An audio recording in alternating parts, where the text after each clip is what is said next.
On this special episode of Samp&Chance, we are going to look at Chantelle Cameron and Katie Taylor too, happening in a few hours. Also tonight, Benevides, Booboo, Andrade. This fight's going to go down tonight as well here in Las Vegas. That's where I am. Also, guys, Charlo missing weight. All this and so much more on this episode of Samp&Chance.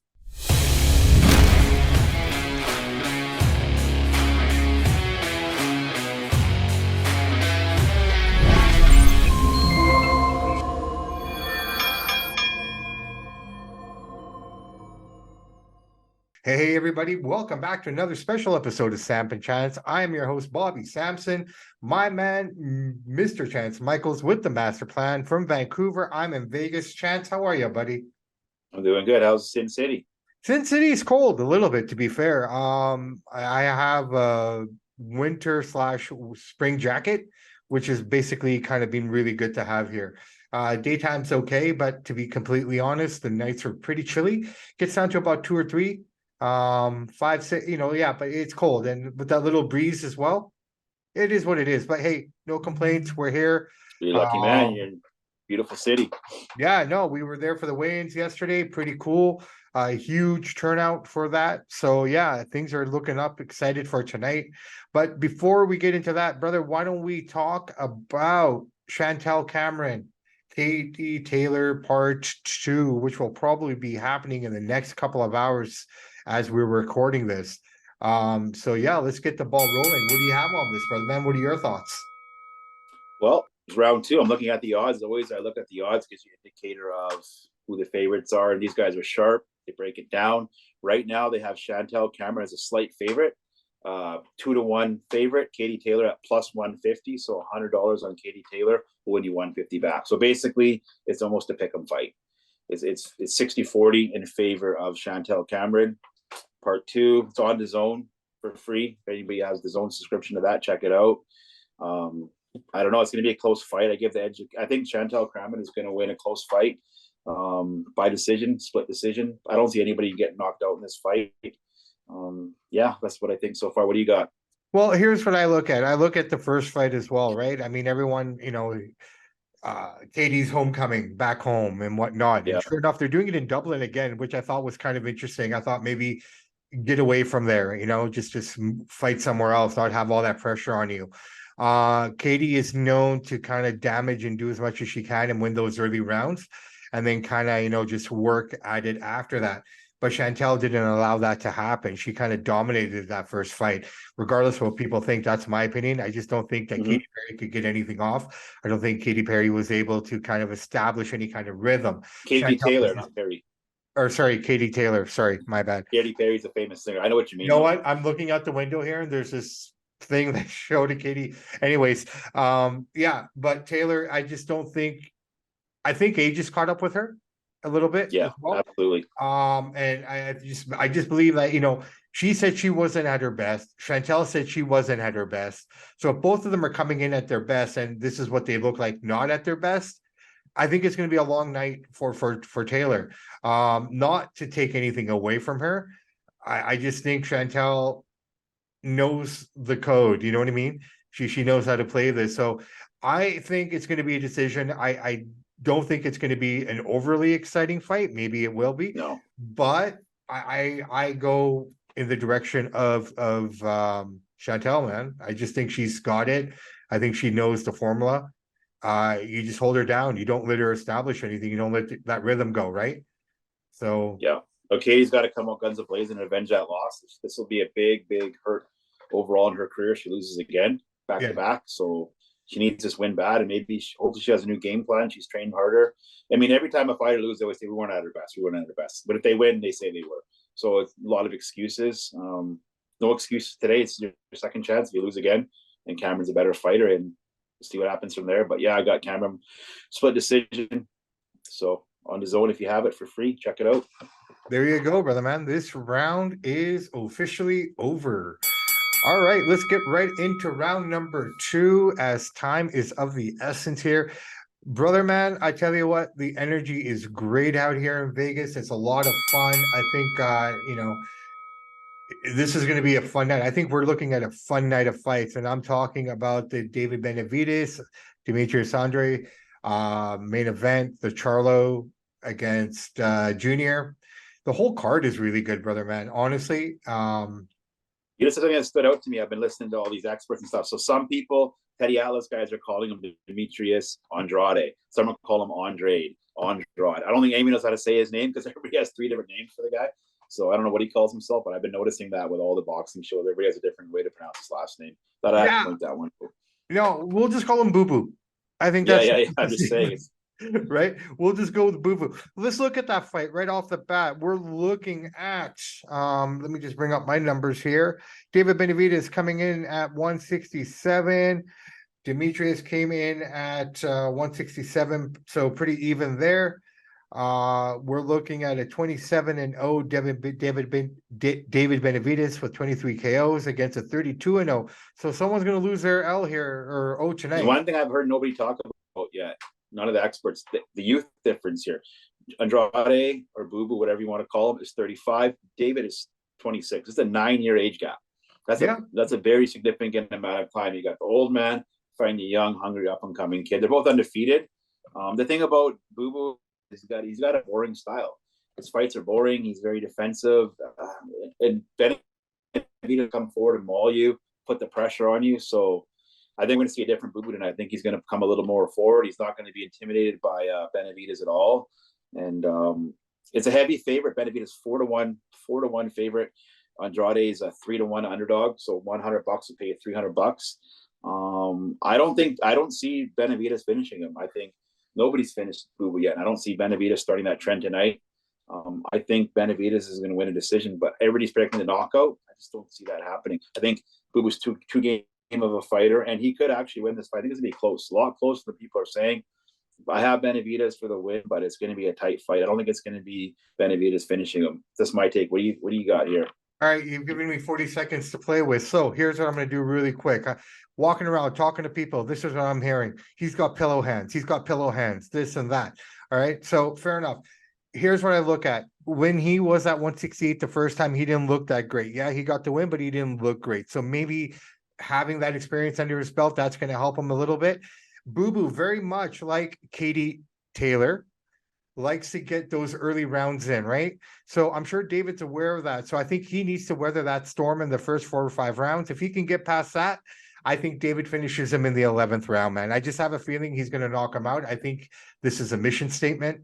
That's my take on it, just from the talk that I'm hearing around, just a little that I was close by and having a quick moment there. I just think that he's going to finish. Remember one thing, everybody, it's a very, very probably 90% pro Benavidez crowd, right? Mission statement, he's going to do this, Mexican watch. Don't forget one thing, it's a mission statement for Booboo too. This is all about money. They both, if Canelo agrees, want to fight one of these guys in May. They both want that big bag. This is all about the money. So Booboo will be very, very highly motivated too. Both guys are highly motivated. There's a lot on the line. Absolutely. Number 1 WBC mandatory. The green belt will be a mandatory for Canelo if that's the case. But you know what? We'll talk more about that on Thursday because what I'm really interested in seeing is how many pay-per-view buys this gets, because I'm hearing a lot of people online saying it shouldn't be a pay-per-view. It's not pay-per-view worthy. I'm not saying that it is or it isn't, but so I wonder how many numbers they'll actually draw. I'm thinking about 100, 150,000 buys. Well, I tell you what, man, I think it's a pretty good card for pay-per-view. I mean, Hector Luis Garza against Lamont Roach is going to be I think that's it is, but it's Charlo versus Benavidez Jr. that people are knocking for the co-main, right? But we'll see what the numbers say. Yeah, I think it's a good card too, but I'm going to buy it. We'll see what happens with the paper. The public will determine if it was worth buying or not. I guess we'll see. Well, I'll be in the crowd, so we'll see what it's like out there. Yeah, no, but to justify the money these guys make, you got to sell the pay-per-views, right? So they got to get a good turnout here. We'll see the numbers. I'm thinking about 150. We'll see. We'll see, and keep in mind this is the last pay-per-view for Showtime as well. So let's see what they do for their final show on pay-per-view. Round number 3. Let's call this the final round. Jamal misses weight, man. Let's talk about that. So he comes in. You called me in the morning. I didn't hear about it yet. I was still trying to get my stuff together. He came in over, left, came back over again. That was it, man. Yep. I don't know why people are surprised. I think, you know, people were kind of expecting this. He's been absent for 2.5 years. 29 months, his first fight in 29 months, and he can't come in at weight. Yeah. You know, and so, you know, I was standing by Senior when he was doing a quick interview there, and you know, I heard him talk about that he wanted to cancel the fight, but Junior didn't want the fight canceled. Good for So, Junior.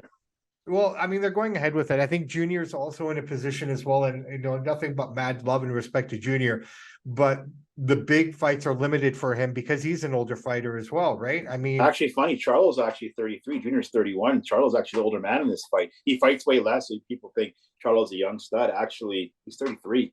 Benavidez okay. Jr. is 31, but he's giving up a lot of size and a lot of weight in this fight. And weight Yeah, makes a he difference. is. And, you know, because Junior's a natural 154, right? So, I mean, for him to jump up and, you know, to take all these conditions, don't know what the specified amount is, but apparently Charlo has to pay a certain amount for every Good. pound You should. that he did. That's what they negotiated with the Senior. But what I'm hearing is a lot of, and what I've been reading this morning as well is kind of interesting. There's two sides to it. Like, you know, this is all about money. It's all about the hustle and stuff like that. You know, Absolutely. it has nothing to do with this or this. And then I kind of see that. I get it. You're trying to get the most you can out of it. But at the same time, I read this. I'm kind of curious to see what you think about it. I read somewhere that Junior had to take the fight regardless. If he didn't, he wouldn't be offered more big fights. Do you agree with that? Absolutely. Absolutely. Yeah, he's lost in the last couple big fights. It's Crawford against Garcia. He needs to fight somebody established.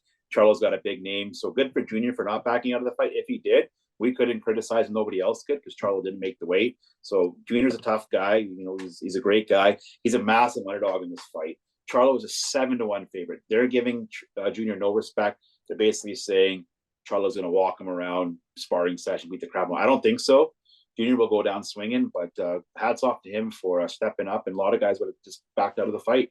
So you're right. He needs this fight to get bigger names. I'm cheering for him. I don't care for the Charlo brothers. I'm going for Jose Jr. all the way. I hope he wins. It'd be a long shot, but I'm rooting for him. And I think I think somebody's going down in this fight. I think he'll go 1 balls to the wall here. Junior really hungry for this fight. He wants to get back in that top fighter contention. So no, 100%. You know what? But I don't like the Charlo brothers. I don't like the way they operate their games. They're garbage. Go all the way, Junior. Let's go, bud. There you go. All right, that was the end of the round. But you know what? I didn't get my pick in. I am also going. You know, I'm not disagreeing with anything you're saying. You know, it's a tough pill to swallow when you look at the two guys. I mean, one's huge, the other one's little. And you know, Junior did his part. He made his weight. He did everything. My only concern is, I think Junior can beat him. I really do. I think the time off. I think the mentality and just his mentality in general. I don't know how well that is, because I mean, just looking him at the weigh-ins yesterday, to be fair, and I had a really good vantage point for it all. And, you know, just looking at him, he just shrugging everything off like he didn't care. You know, it kind of reminds me of his, you know, the other Charlo. Like, are we going to see, like, if he faces some adversity? Because here's the only thing I'll say that's going to work against Junior. He looks angry, and you can't fight angry. He does look angry. Right? He looks very angry. He looked angry at the weigh-ins and some of the posts that he has. Like, you know, hopefully he'll calm down before the night starts and what have you. But in my opinion, if he goes in there angry, that just works in Charlo's favor. So I'm hoping he's a bit more composed. I hope that they have an opportunity just to relax and chill out. I think I want Junior to win too. So I'm going to pick Junior. I don't know. 10th round. I'll say 10 round. I want Junior to win. I think he can, but realistically, I don't know, man. If I have to make a pick, I have to say Charlo will win, because he's just more athletic, stronger, he's quicker. Junior's got the heart, though. I think he's got the heart. He's more of a lion. He's got that dog in him. You've talked with him. We've talked with him. You know what kind of intensity he has. I'm cheering for him, and he can pull a big upset. He's a massive, massive, massive underdog, getting no respect in this fight. Every expert, everybody's saying he's going to get walked on. I don't think he will. But Charlo will beat him. Being honest, I'm cheering for Junior, but I think Charlo gets a W, and I hope not. I hope I'm wrong. I want to eat crow in this one. I think a lot of us hope we're wrong. A lot of us hope we're wrong on this one, right? But I mean, I'm gonna go Junior anyways. I'm gonna say 10 rounds. Well, you know what? It's only a 10-round fight. I'll say 8 rounds. Yeah, I hope so. I think that he was going to taste a bit of his power because he hasn't been hit in 2.5 years, right? So, Yeah, I it's mean, true. he feels Some that. ring And rust. what Yeah, what if he starts to fight like his brother did against Canelo? Just stay on the outside, stay on the outside, yeah. you know, and just collect the paycheck sort of a deal. We have that situation. I don't think Charlo will do that with Benavidez. I hate to knock Benavidez, but he's not even close to Canelo's skill level, right, or power. So he won't be doing that with him. He's gonna control the ring, Charlo. Well, let's see how it all plays out, brother Matt. I tell you And I don't what, like the Charlo brothers. I hate I even know, I saying that, but know, I I gotta know. call it as you see it. No, fair play. Brother, thank you so much. I know you got a lot of things going on. I got to get ready here and get going as well and put this up online. So why don't we end it here today and we will hit boxing history, both world and Canadian next Thursday. And yeah, let's just end this, wrap it up here, brother man. Absolutely, it's a good show. Enjoy the fights. I'm going to be watching it on the pay-per-view, and yeah, let's go. I want both Benavidez brothers to win, so I hope they do. It's Benavidez night, so how you might have never seen this again. Two brothers co-headlining a card again. Maybe the Charlos will, but it's a special night because they're the both It's a special main night. event and co-main event. So it's Now, Benavidez night. I hope they both win. completely on a side note, I wonder how the after party would look if one won and one didn't, though. that, Yeah. Did you see what they were doing yesterday, the Benavidez brothers? or So they, he put out a post saying, "Go to the elevator, come up the room 23180." yeah, for the free hats. Yeah, in the shop or whatever. So Yeah, yeah. that's cool of them to do that. No, why not, man? I mean, that's how you get your name out. That's how you get your brand out, right? I think You're they were selling some repping shirts there our too. Samp&Chance t-shirts that we made. We're gonna get more of these done. So, guys, girls, if you're interested, let us know in the comments. By the way, your buddy Kim has a printing press. He told me he's going to press all of our shirts. What's that? Your buddy Kim has a shirt press. He's going to press all of our shirts. Oh, fantastic! I do. Yeah, he told me that last night. So Nice, very cool, very cool. I gave Awesome. him your number, so I said call him. No, I just All right. I didn't. Fair enough. Fair enough.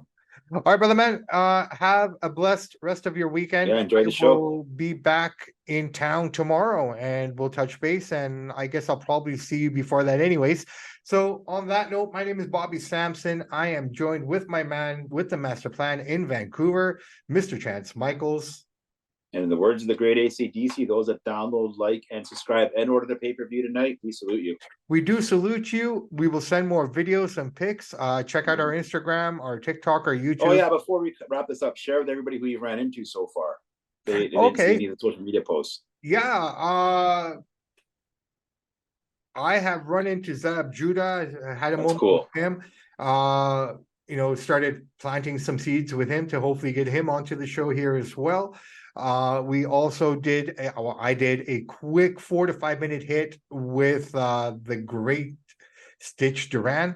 Cool. I'll get that up probably tomorrow when I get home. I've been working on this and that. Who was a Virgil? What's that? The referee? No, that was. Oh, you're talking about the play-by-play guy that hosts the show. No, Brian Custer as well. Yeah, Brian Custer. Yeah, right. I met up with Brian Custer. Nice guy. Is he as nice and guy as he seems on TV? Absolutely, brother. He's just a nice guy. He talks and just acts nice. Yeah. I figured he was a nice guy. No, he's a super nice guy. I was going to talk to you about it off the air, but he gave me some ways of contacting him. So we can reach out to him. And yeah, he seems like a genuine guy. Yeah. So I had a few 5 minutes there with him. Zab was really cool. Like I just talked to him for about 3-4 minutes. We got some nice pictures there. And for the name of me, it escapes me. The picture of me with the guy with the glasses. Him and his son were there. I didn't really look at that one. Anyways, so. Yeah. He's but tonight you're gonna all the fighters will be there. Everybody hanging out at the Badland after the fight. You'll meet a lot of cool guys tonight. Sean Porter. I didn't get a picture with him. Oh, Showtime's there, nice. Yeah, he was there as well, and Bud was there as well. Here's the thing: when I was leaving the weigh-ins, these two were running up the stairs together, and through everybody. So it was Bud and him, and so they were there together as well. So. Tonight you're gonna run into some cool guys after the fights. They'll be hanging out in the lobby. So yeah, late night for you. We'll see what happens tonight, brother man. Like I said, everything in the Father's plan. You know what I mean? It's going to come together. Met some great people from Fight Hype as well. So yeah, things are good. I can't complain. Cool. You know, we're just going to keep working at it and go from there. All right. Nothing like Vegas on a fight night, man. Special. No, special. it's great. It's great. It's perfect. Finish this up, put this out on the air, go shower and head over there and see what's what for the rest of the evening. And then come home tomorrow. All right, Mr. Michaels, let's wrap this up one more time. I'm Bobby Sampson. He's Chance Michaels. And in the words of the great AC/DC, those that download, like, and subscribe and order the pay-per-view tonight, we salute you. We do salute you guys. So everyone, please, I say this on Thursday, but it's already Saturday night. If you're going to have fun tonight, have your fun. The roads are slick, and I guess it's cold now out there as well, wherever you are. So just be safe. And yeah, we'll touch base with you guys on Tuesday. On that note, Samp and Chance are out. Done.